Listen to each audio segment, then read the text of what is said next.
Bago ka mag-click ng apply for monetization sa YouTube Studio mo, pakinggan mo muna ito. Maraming creators ang nahit na ang 1,000 subs at 4,000 watch hours.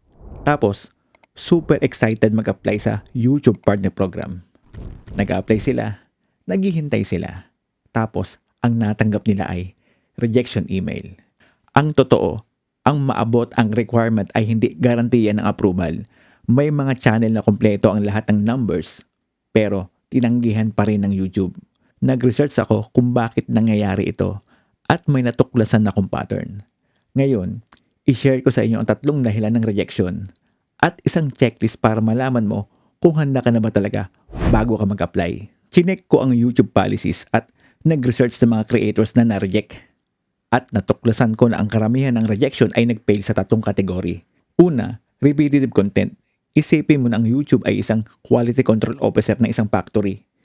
Kung ang mga products mo ay parehong-pareho, walang variation, walang bagong value sa bawat isa, itatag ito bilang mass produce. May isang creator na nag-apply, kumpleto ang numbers, pero na-reject. Ano ang dahilan? Silent live streams at static picture content. Walang educational value, walang unique contribution sa bawat video. Para sa YouTube, pareho lang yan, repetitive content. Pangalawa, reuse content. Kasi kung nag-re-upload ka ng content ng iba, parang cover band lang yan na nagpapatugtog ng original recording ng kanta. Walang sariling identity. Kahit may credit ka, kahit compilation lang, reuse content pa rin ang tawag ng YouTube dyan. At hindi approve sa YouTube ang mga channels na puro reuse. Panghuli, insufficient original content. Ito yung pinakadelikado ngayong 2026 dahil sa AI.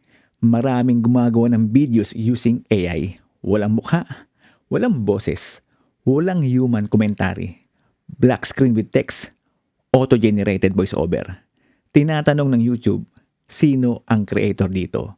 Ano ang unique value nito? Kung hindi mo masasagot iyan, ang YouTube ay hindi rin makakasagot para sa iyo. Ngayon, makinig ka. Hindi ibig sabihin na rejected ka agad kung may isa kang ganitong content sa mga uploaded mo. Ang tinitingnan ng YouTube ay ang overall pattern ng channel mo, hindi ang isa o 2 video. Bago ako nag-apply sa YouTube Partner Program, ginawa ko ang ganitong checklist.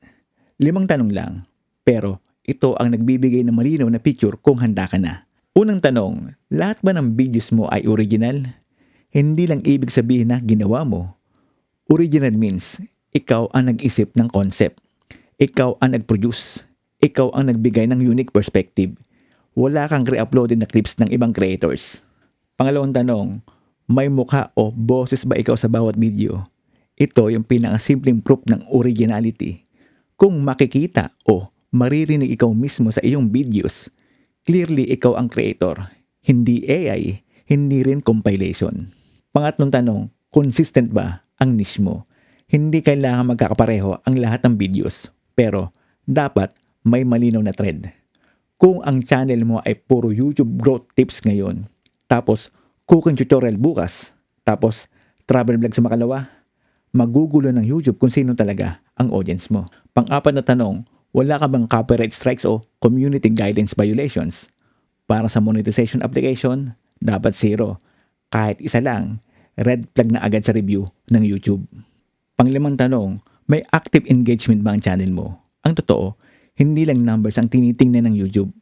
Tinitingnan nila kung may tunay na audience ka. Comments, likes, returning viewers. Ito ang signal sa may value ang content mo sa mga tao.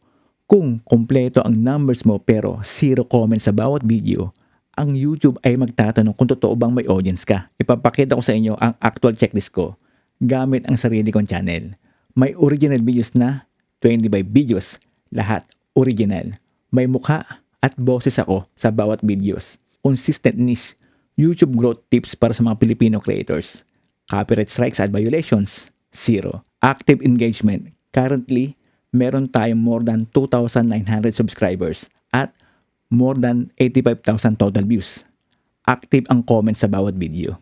At ang pinaka-importanting numbers para sa YPP application, 1K subscribers at 4K watch hours.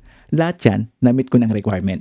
Nang na-confirm ko na lahat ng ito, saka lang ako nag-apply. At alam mo kung anong nangyari? Approve na kagad ang channel ko sa monetization. Dahil nilink ko lang yung aking existing AdSense account. Then, monetize na ang channel ko. Hindi ako nag-apply na walang preparasyon. Nag-audit muna ako sa sarili ko. At iyon ang gusto kong gawin mo rin. Bago ka mag-submit ng application, hindi yung mag-apply ka agad once ma-hit mo na yung requirement. Tapos, magkakaroon ka lang ng anxiety habang naghihintay. I-check mo muna. Mag-audit, then apply with confidence. Pagkatapos mo panood ang video na ito, gawin mo muna ang checklist ngayon. Buksan ang YouTube Studio mo, tingnan ang violation tab, tingnan ang content, tanongin ang sarili mo ng 5 tanong. Kung may nakita kang red flag, ayusin mo muna bago ka mag-apply. Kung pasado ka na sa lahat, handa ka na. Kung nakatulong sa iyo ang guide na ito, i-hit mo na yung like button at mag-subscribe ka na para mas marami pang strategies para palaguin ang channel mo. At ngayon, gusto ko marinig mula sa iyo. Mag-drop ka ng comment sa baba at sabihin mo sa akin, ilan sa 5 tanong ang pasado mo na. Buuin natin ang mga creators business na to ng sama-sama. See you sa next upload.